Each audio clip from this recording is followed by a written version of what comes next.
दोस्तों आज के टाइम में यंगस्टर जॉब करना पसंद नहीं करते, सब लोग स्टार्टअप करना चाहते हैं। इंटरनेट के इस नए दौर में बिजनेस करना और स्टार्टअप करना भी आसान हो गया है। एक सक्सेसफुल बिजनेस एम्पायर खड़ा करने के लिए चाहिए हार्डवर्क, मेहनत, लगन और बहुत सारा पैशन। कुछ लोगों को तो बिजनेस फैमिली से ही मिल जाता है, बस गद्दी पे ही बैठना होता है और टाइम टू टाइम बिजनेस के बारे में अपने पेरेंट्स से ही ट्रेनिंग मिल जाती है। और कुछ लोग होते हैं जो अपना खुद का एक एम्पायर बनाते हैं अपने माइंडसेट और हार्डवर्क से। आज हम जो कहानी आपसे शेयर करने जा रहे हैं वो फैमिली ग्रुप बिजनेस के बारे में है। तो आज हम बात करेंगे रेमंड लिमिटेड की। तो सबसे पहले जानते हैं कि रेमंड कंपनी का क्या क्या बिजनेस है। रेमंड इंडिया में एक जाना माना ट्रस्टेड ब्रांड है। ये मुंबई बेस्ड कंपनी है। इसके मार्केट में 60% शेयर्स है। ये इंडिया की सबसे बड़ी वुलन फैब्रिक मार्केट है। इनका कपड़े का बिजनेस बहुत बड़ा है। इनके लगभग 4000 मल्टी ब्रांड आउटलेट है और 650 के आसपास रिटेल शॉप। इनके प्रोडक्ट्स 150 कंट्रीज में एक्सपोर्ट होते हैं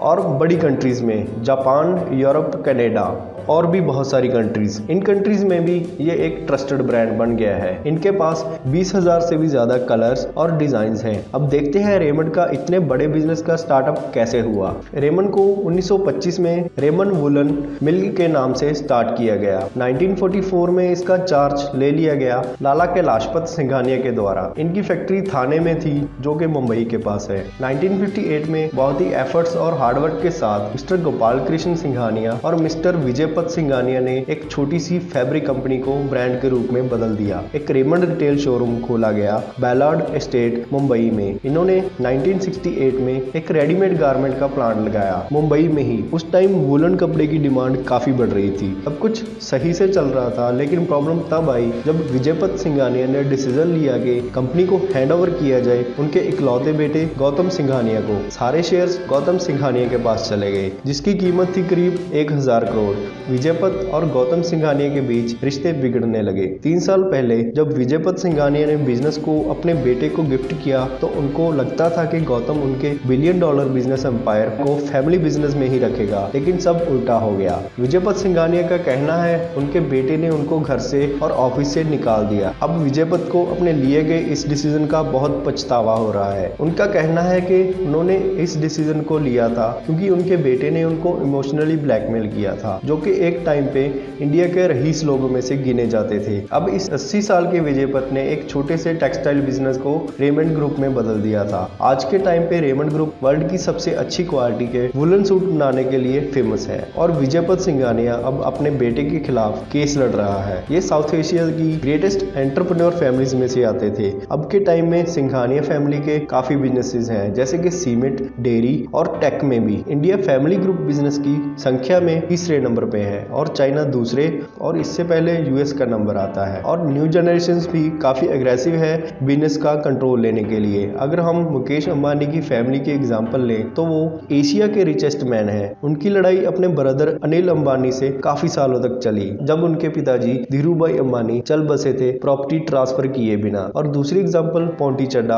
और हरदीप, जो दोनों भाई थे। उनकी लड़ाई में उन दोनों ने 2012 में एक दूसरे को शूट आउट में ठोक दिया था कंपनी की ओनरशिप को लेके। और बिलियनर शिवेंद्र और महावीर सिंह के बीच की लड़ाई भी फैमिली फार्मास्यूटिकल एम्पायर को लेके थी। विजयपत सिंघानिया की लाइफ में ट्रबल आना स्टार्ट हुआ जब उसने 37% कंट्रोलिंग स्टेक 2015 में अपने बेटे के नाम किया। 2007 के एग्रीमेंट के अंडर विजयपत सिंघानिया का कहना है कि उनको एक अपार्टमेंट मिलने वाला था जो कि 36 मंजिलों वाला था मुंबई के मालाबार एरिया में। उसका प्राइस लगभग $10 मिलियन था। गौतम ने अपने कंपनी के बोर्ड्स को हाउस को बेचने की सलाह दी। का पद्म भूषण अवार्ड, जो कि इंडिया में बहुत ही बड़ा अवार्ड है, वो चोरी कर लिया गया था। उसने 3-4 साल से अपने बेटे से बात नहीं की। अब वो प्लान कर रहे हैं अपनी प्रॉपर्टी को वापस लेने की, जो कि 2007 के कानून के अंडर, जिसमें अगर बच्चा अपने पेरेंट्स की जरूरतों को पूरा नहीं कर सकता तो वो गिफ्ट की हुई प्रॉपर्टी को वापस ले सकते हैं। वो गौतम के बारे में बोलते हैं, the height of stupidity by Gautam, एक 93 साल से चले आ रहे बिजनेस से बाहर करने के लिए एक कैंपेन जिसने उस बिजनेस को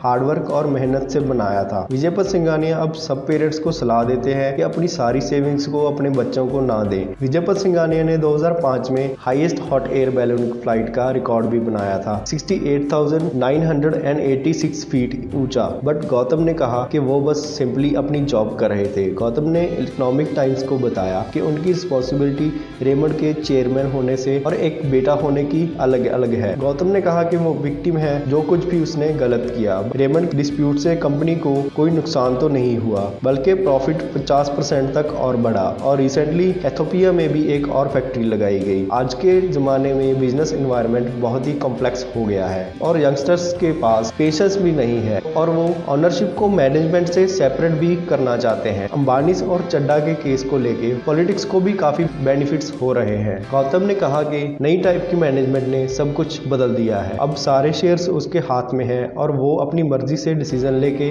कंपनी की और भी ग्रोथ कर रहा है, जो कि पहले पॉसिबल नहीं था। तो फ्रेंड्स, आपके इस कहानी के बारे में क्या विचार है, कमेंट बॉक्स में जाके जरूर लिखिए। ऐसे ही कुछ और किस्सों की वीडियोस देखने के लिए चैनल को सब्सक्राइब जरूर कीजिए। Thanks for watching this video.